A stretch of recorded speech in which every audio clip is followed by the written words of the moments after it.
Hi, my name is Dana Arnett, co-host of Wicked Marketing, along with my partner, Carlos Cepene. You can find more information about us and our business on LinkedIn, or if you have any questions, email us at info@wickedbionic.com. Subscribe to Wicked Marketing on Apple Podcasts and write an awesome review for us. We're also on iHeartRadio, Spotify, and Google Play. Thanks for listening. Hola, soy Carlos. Oh, soy Carlos. Soy Dana? Yeah, there you go. Did I do it? That was mine. Yeah, I know that in Chow. Yeah. Chow is like more like Italian, like my heritage? Yeah, Latin American, but certain areas. Do you know, I was with a guy, when I was a press agent, I worked with this guy, Richard, and he said he was trying to be cool, and we were at this press conference thing, and he's trying to be cool, and he goes, well, Dana, CAO. CAO? And I was like, my brain, I'm like, and I just was too polite. I was a young guy, I was like 22, and I was like, now I'm going to say, do you mean Chow, Richard? That was hilarious. Anyhow, a little aside, go for it. A little aside. So today we're going to talk about the consumer. Yes, we love talking about the consumer. We thought, when we're always talking about marketing, what we're doing and how we're attracting people. But Carlos and I often think about like how we always go back when we're thinking about a client and how to market to them. How do we consume? How do we consume? Like, what ads do we stop on when we're on our phones? Or what news do we read? Carlos always reads the news and checks in on his country of Venezuela during lunchtime. And he's always getting information about tech stuff. And, and when we're out in the world, what billboards do we pay attention to? Or when buses go by, what's interesting? I think being marketers, it's so fun because you see what's being done right and wrong and what feels good and what doesn't feel good. And I think like in every business, right, you have to. I was talking to one of our employees the other day about the fact that sometimes I'll take public transportation for a week. I know, right? Or two. Yeah. Just to see, and I sit there and I look at people and I look and see, because we place on public transportation, whether they are looking at the bus shelter or they're looking at the billboards.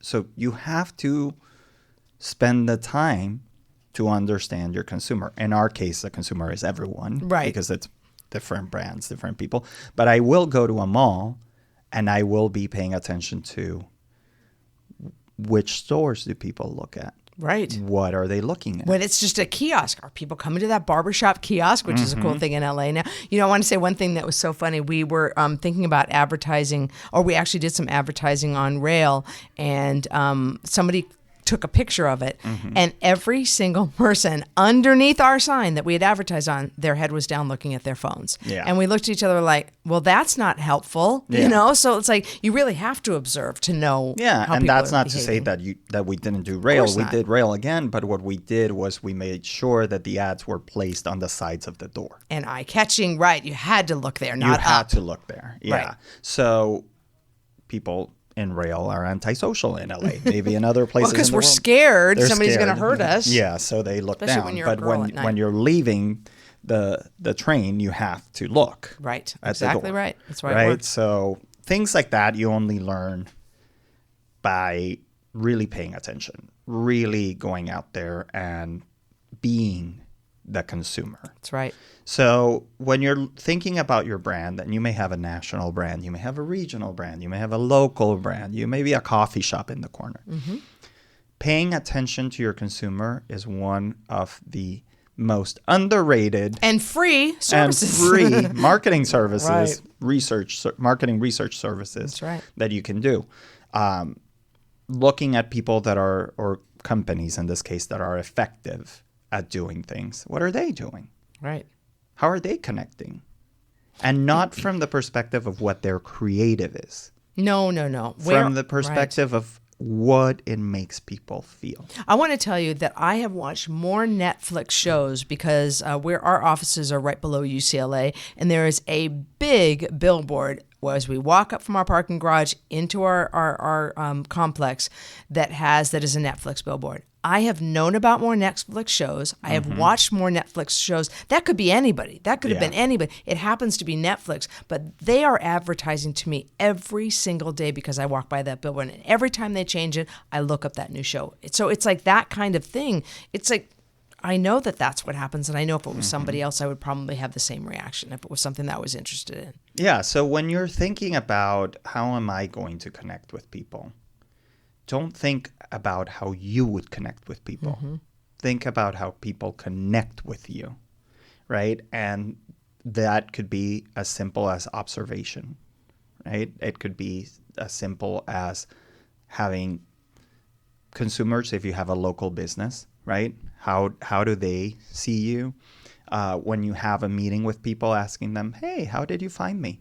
Or, hey, what was it about us that you found interesting? We actually asked that. Do you remember when we got that big contract a few years back? We said, why us? Because there was four top competitors. And we asked, why did you pick us over somebody else? And we learned a lot around that. Yeah, and that's, one of those things that we keep on saying in this podcast.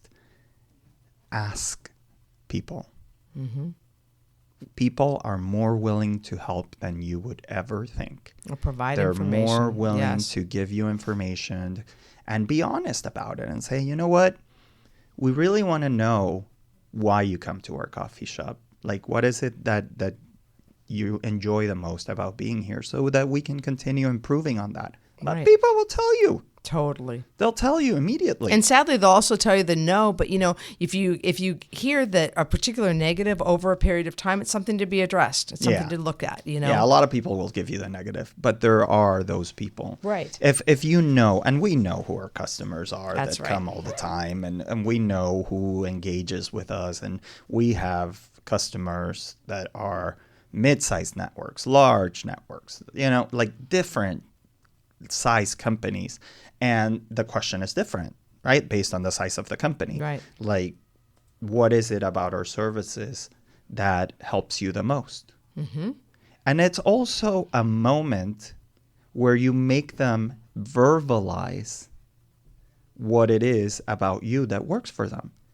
Which, if you think strategically, you're making your client realize why they love you. It's great. Do you know a funny thing? And this wasn't a tactic, but I realized afterwards, I thought, boy, it could have been a tactic. Every holiday, every Thanksgiving, I like to send out to all of our clients and our vendors, but in this case, for this conversation, our clients, a thank you, a Thanksgiving. I thank you, so much. I can't tell you how much your business means to us at this time of year. We appreciate you. And I signed up by Carlos and Dana and the Wicked Bionic team. And the things that I get back and this year especially, I don't even know if I've shared them with you yet, but the things that I've gotten back from clients, and saying basically beautiful testimonies that just warm my heart about the job. One particular client, and him saying, I don't think he's ever really said anything. I've never asked, but I know he's happy with our work. But he said some things about you are our partners. We wouldn't want to work with anybody else. It was just felt so good. Yeah. So we know we're doing a good job, but there's nothing better than hearing it, asking, and taking it, and it's why not feel good? Yeah. And that's the point, right? So if you're a mid-sized business or a large-sized business, asking may be your best way to do it. If you're a smaller size business or a repeat type business, like if you're a massage therapist or a therapist or it's paying attention, doing your own market research. If you don't have the budgets for market research and polling of your consumers and things like that, then do it on your own. Yeah. These are things that you can do. And I was thinking right when you said that, I was like, you don't have to have money to email somebody who just purchased a product from you and say, did we do a good job? Did you have a good experience with us? That costs nothing. Don't make it templated. Nope. You can Dear automate. Joe. You can automate things, right? But I always hate those surveys that you get after. Did we do a good job? Here's our survey. Take 10 minutes. But how about, hey, Carlos, did you enjoy the shirt we sent you? And the shirt as an email. Right. And it can be automated. When you're a small business, no kidding. Or mid-sized business. Right. Just make it feel personal. Right. Make it feel like connect with people. That's your client. Right, and it comes back to exactly what the whole topic was about. If you're the consumer, what makes you feel good? I think when we have modeled our business so much around not necessarily what other people are doing, but how would we want to be treated? Treat people the way that you would want to be treated. But how would we want to be managed as a client, you know? And like those things, and you learn from people that don't perform well, but also like we want to do more of what we do well and present that to our clients. And listen, our culture has changed, right? The culture of humanity has changed since the rise of social media. And I was talking to a client of ours the other day about her target audience, right? That she's been in the Gen X world for a long time, right? And because of the nature of her business, Gen Xers are no longer her client. Millennials and the new Gen Z generation, the younger generations, are now her client. And transitioning her messaging, transitioning how she engages, has been what we've been brought on to help her do. Part of that research for us has shown that it's a very different world now. These people grew up with social media. They grew up with community. They grew up with information being gathered from strangers, not being told what to do. Right. So instructing people on your product, instructing people on your business is not an effective way to connect anymore. Right. It's bringing them into your product, bringing them into your business. Shared experience. A shared experience. Right. How is it that this product has done with other people? This is how it's reflected over here. This is, Right. That's these kids, and they're not, almost a lot of them, millennials are no longer kids. They're growing up. Have grown in that environment of learning from their environment, and not so from their instructors. Right. And because information is so easily accessible to them, and that is their life. And we had to go to encyclopedias, and we had to go to dictionaries, and we had to go to things when we were coming. But the kids... Who's we? I'm a millennial. Oh, my God. Venezuela did not have the internet when you were coming up. I know Yes, it did. No, but you didn't have an iPhone. I didn't have an iPhone. We had internet. We had What do you think? internet. We went to school in canoe? In a God, canoe. Jeez. No. You got out alive. I That's did what have was a monkey important. in my backyard. That was fun. Was it your pet monkey, or was it just a Venezuelan monkey? It was a Venezuelan monkey. God, wow. But We had a basically, he pool. was Did my you have friend. a pool? Hmm? Did you have a pool? We I had a pool. mango tree. That's not a pool. No. Can you swim in a mango tree? No, but you can eat mangoes off of the tree. Actually, we didn't have food in our pool. Oh, Weren't there allowed, you go. especially See, glassware. Wow. That sucks. Oh, my So God. anyhow, coming back To to consumers. As you're making your plans to connect with your consumer, base those plans on the experiences that the consumer has with you. You're going to learn a lot about what's working, what's not working, what is having a good reflection on your brand, what's not having a good reflection on your brand.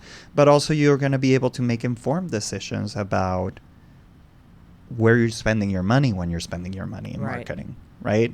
So if you're a local coffee shop and you start asking people, oh, do you live around the area? Whereabouts? Like, how many blocks away or whatever.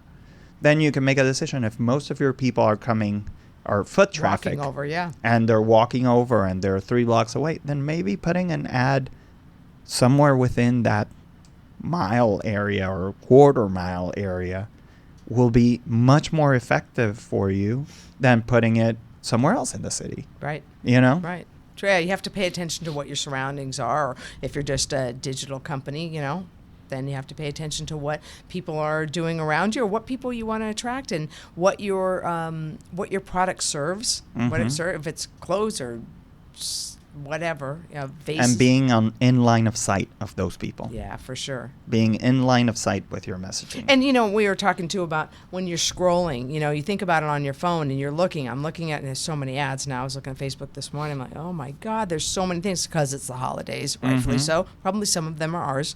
But so with ads, and then when you stop on that ad and you're just looking at it, just trying to capture what it is, that's an impression that's made. So you want to make sure that how think again about how you consume when you stop, you're looking, you're scrolling, you're watching on television. What does an ad grab you? Is it because they have a sale? You know, what's grabbing you? When listening on the radio, what makes you stop and listen and take note of that? Is it because X? So that you can implement those kinds of things as well. Yeah, and knowing the things that your customer likes. Yep. Right? Knowing where they like to go, what they like to use.